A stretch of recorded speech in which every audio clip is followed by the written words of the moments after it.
Students, let's start final last part of this chapter, part number 4, human eye and the colorful world. So let's start next topic, scattering of light. Light का scattering, scatter मतलब होता है बिखरना, ठीक है.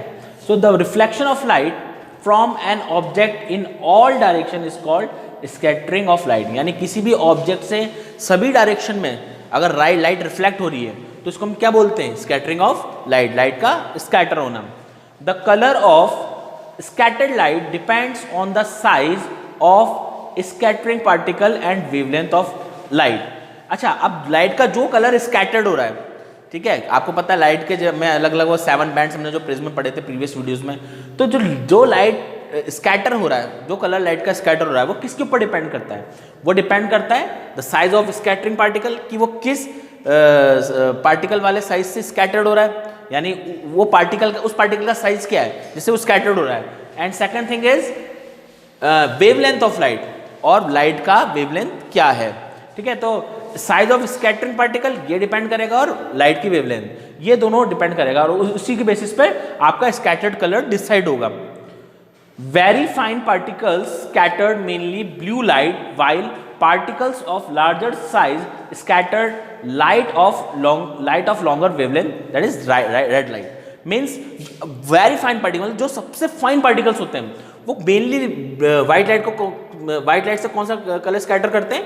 Blue light, है ना. यानी जो वेरी फाइन पार्टिकल होंगे, छोटे पार्टिकल होंगे, वो ब्लू लाइट स्कैटर करेंगे, और जो पार्टिकल लार्जर होंगे उनसे, है ना, लार्जर साइज वाले जो पार्टिकल होंगे वो लॉन्गर वेवलेंथ वाला कलर स्कैटर करेंगे. और लॉन्गर वेवलेंथ वाला कलर कौन सा होता है आपका? Red light. If the size of the scattering particle is larger enough then the scattered light में इवन अपीयर वाइड. और अगर बहुत लार्जर इनफ है, अगर कोई साइज स्कैटर पार्टिकल का साइज मतलब बहुत ज़्यादा बड़ा है, तो वो कोई कुछ भी अपीयर नहीं करेगा, वो कौन सा कलर शो करेगा? Same as white colour. Note, the blue light present in sunlight is scattered 10 times more than the red light. यानी जो ब्लू लाइट है सनलाइट के अंदर, जो ब्लू लाइट प्रेजेंट होता है वो रेड लाइट से 10 times ज़्यादा स्कैटर्ड होता है. एक और इंपॉर्टेंट पॉइंट है कि एक रिलेशन दिया गया है कि scattering is directly proportional to the D की power 6, where D equals to diameter of particle. यानी जो डायमीटर है पार्टिकल का साइज का, उसका की पावर 6 किसके प्रोपोर्शनल होगा? आपका स्कैटरिंग के. Third, scattering is inversely proportional to the 1/λ4. Lambda क्या है? इसे लैम्डा का साइन है, लैम्डा बोलते हैं. लैम्डा मीन्स क्या है? Lambda equals to wavelength of light. यहाँ पर लैम्डा लाइट की वेवलेंथ को रिप्रेजेंट कर रहा है. यानी scattering is inversely proportional lambda four, यानी वेवलेंथ जितना कम होगा वो लाइट उतना ज़्यादा स्कैटर होगा, और वेवलेंथ जितना ज़्यादा है वो उतना ज़्यादा कम स्कैटर्ड होगा, ठीक है. Next is some phenomena based on scattering of light. अब स्कैटरिंग ऑफ लाइट पे कुछ फिनोमिना बेस्ड हैं, देखते हैं. Some phenomena based on scattering of light are, first Tyndall effect. देखिए टिंडल इफेक्ट क्या होता है? The path of a beam of light passing through a true solution is not visible. However, its path becomes visible when it passes through a colloidal solution where the size of particle is relatively larger. देखिए हमने ये chemistry के अंदर भी हमने ये सब पढ़ा था प्रीवियस 9th क्लासेस में. कोलाइडल सॉल्यूशन और होमोजीनियस मिक्सचर्स ये सब आए थे कि जब एक लाइट का बीम है ना, the path of a beam of light passing through a true solution. जब हम एक लाइट के बीम को ट्रू सॉल्यूशन में से पास करें और उसी लाइट बीम को हम कोलाइडल सॉल्यूशन में पास करें, तो जब हम ट्रू सॉल्यूशन में पास करते हैं तब हमको उस लाइट का कोई पाथ विजिबल नहीं होता है. लेकिन अगर उसी लाइट को हम कोलाइडल सॉल्यूशन में से पास करते हैं so it will visible clearly. तो हमको उस लाइट का जो पाथ है वो हमको विजिबल होता हुआ दिखाई देता है, या वो विजिबिलिटी आती है, मतलब हमको क्लियरली विजिबल होता है कि लाइट इस पाथ से पास हो रहा है कोलाइडल सॉल्यूशन के अंदर. Where the size of the particle is relatively highly, और कोलाइडल सॉल्यूशन में जो पार्टिकल का साइज है वो ज़्यादा बड़े होते हैं. This scattering of light when it passes through a colloidal solution is called Tyndall effect. तो ये जो लाइट का स्कैटर्ड होना है, अगर जब कोलाइडल सॉल्यूशन में लाइट को हम पास करते हैं तो लाइट स्कैटर्ड हो जाता है. इसी इफेक्ट को हम क्या बोलते हैं? Tyndall effect. The earth's atmosphere is a heterogeneous mixture of minute particle of smoke, water droplets, suspended particle of dust and molecules of air which becomes visible due to scattering of light. देखिए अर्थ के चारों जो atmosphere, जो हम अर्थ atmosphere बोले हैं, ये एक हेट्रोजीनियस मिक्सचर है. हेट्रोजीनियस मिक्सचर क्या होता है कि यहाँ पर जो बाउंड्री ऑफ सेपरेशन विजिबल होता है ना, जो हमने सब 9th क्लास में पढ़ रखा है, प्रीवियस क्लासेस में. होमोजीनियस नहीं होता, हेट्रोजीनियस है, मीन्स बाउंड्री ऑफ सेपरेशन हमको इजीली विजिबल हो जाता है ना. इसमें क्या आता है, ये जो हेट्रोजीनियस मिक्सचर है, जो हमारा जो एटमोस्फेयर है, किस किस से मिलकर बना होता है. इसमें स्मोक के पार्टिकल्स भी होते हैं, इसमें वाटर ड्रॉपलेट्स भी होते हैं, और इसमें डस्ट के पार्टिकल भी होते हैं सस्पेंडेड फॉर्म में, और एयर के मॉलिक्यूल भी होते हैं. अब देखिए हमको एटमोस्फेयर के अंदर स्मोक उठता हुआ दिखाई दे जाता है इजीली. क्यों दिखाई देता है? क्योंकि हमारा एटमोस्फेयर क्या है, हमारा एटमोस्फेयर है हेट्रोजीनियस मिक्सचर है, ठीक है ना, इसलिए हमको इजीली विजिबल हो जाता है. और ये molecules of air which becomes visible due to scattering of light. और ये जो सब हमको दिखाई दे रहा है इजीली, ये क्यों दिखाई दे रहा है? ये हमको इसलिए दिखाई देता है स्कैटरिंग ऑफ लाइट की वजह से, क्योंकि इन सब के जो पार्टिकल्स हैं, ये आने वाली लाइट को क्या करते हैं, जो सनलाइट है उसको स्कैटर कर देते हैं. स्कैटर करने से हमको अर्थ एटमोस्फेयर के अंदर मॉलिक्यूल्स भी दिख जाते हैं, डस्ट भी दिख जाती है. Next is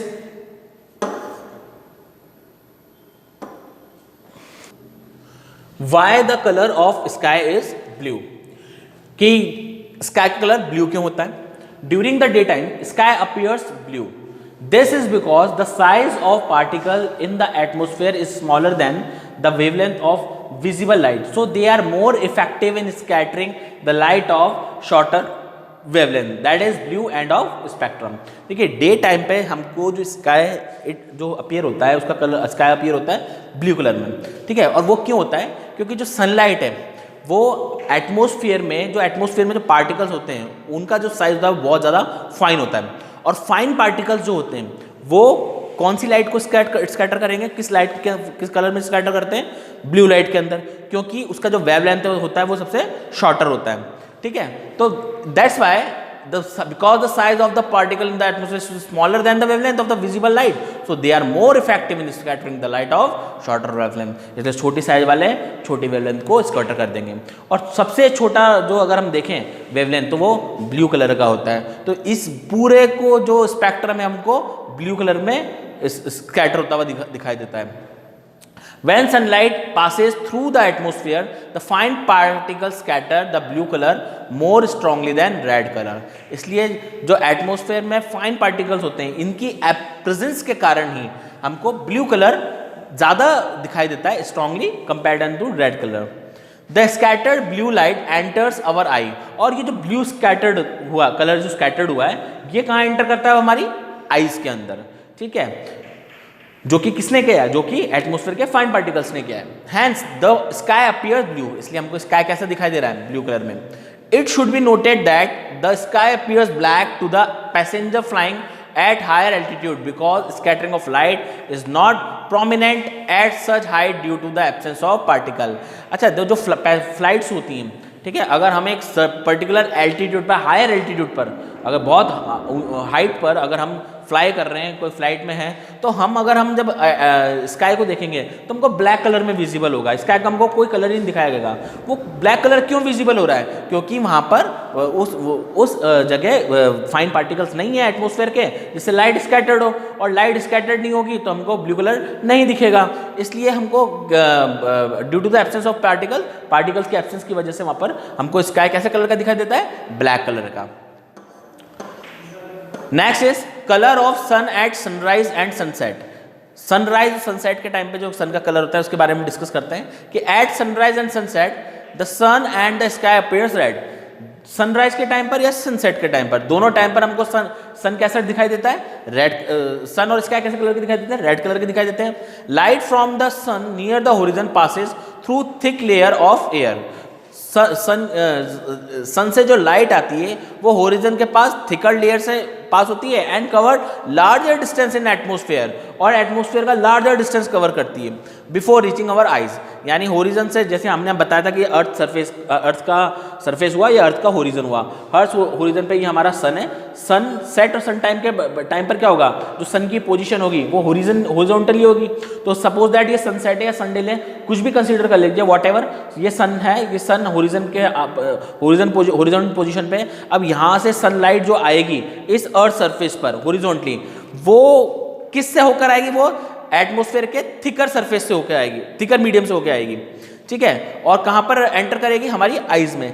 near the horizon most of the blue light and shorter wavelength are scatter away by the particles. अब यहां पर क्या होगा, थिकर मीडियम है यानी पार्टिकल थिकर है, तो थिकर होने की वजह से मैक्सिमम वेवलेंथ वाला लाइट स्कैटर्ड होगा।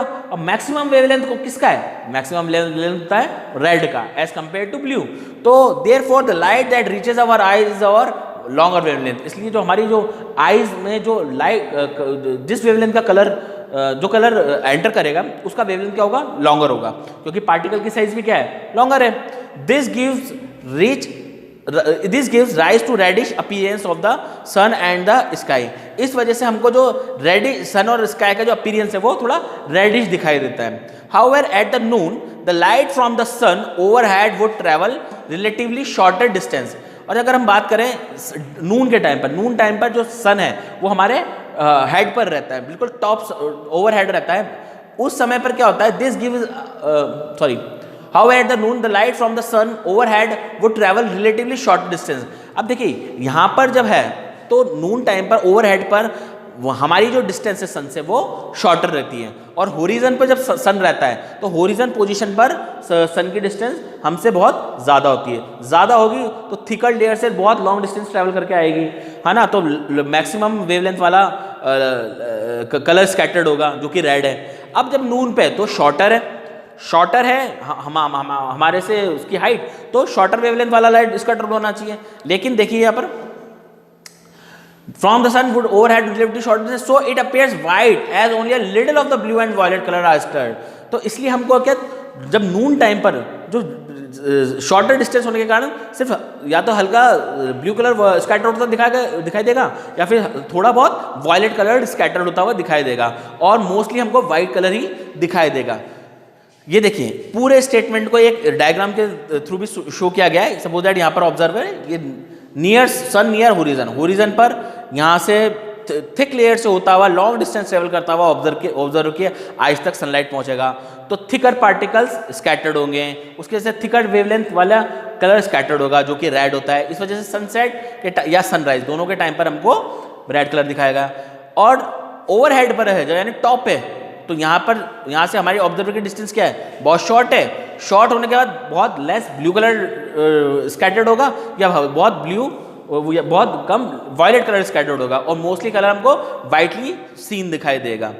Now come on to the important note, if the earth had no atmosphere, कि अगर अर्थ पे कोई एटमोस्फेयर, अर्थ के चारों कोई एटमोस्फेयर ही नहीं होता, then sky would have look dark and black. तो स्काई का जो कलर है वो कैसा होता, डार्क और ब्लैक, क्योंकि स्कैटर करने के लिए कोई लाइट ही नहीं है। Now this chapter has finished, thank you.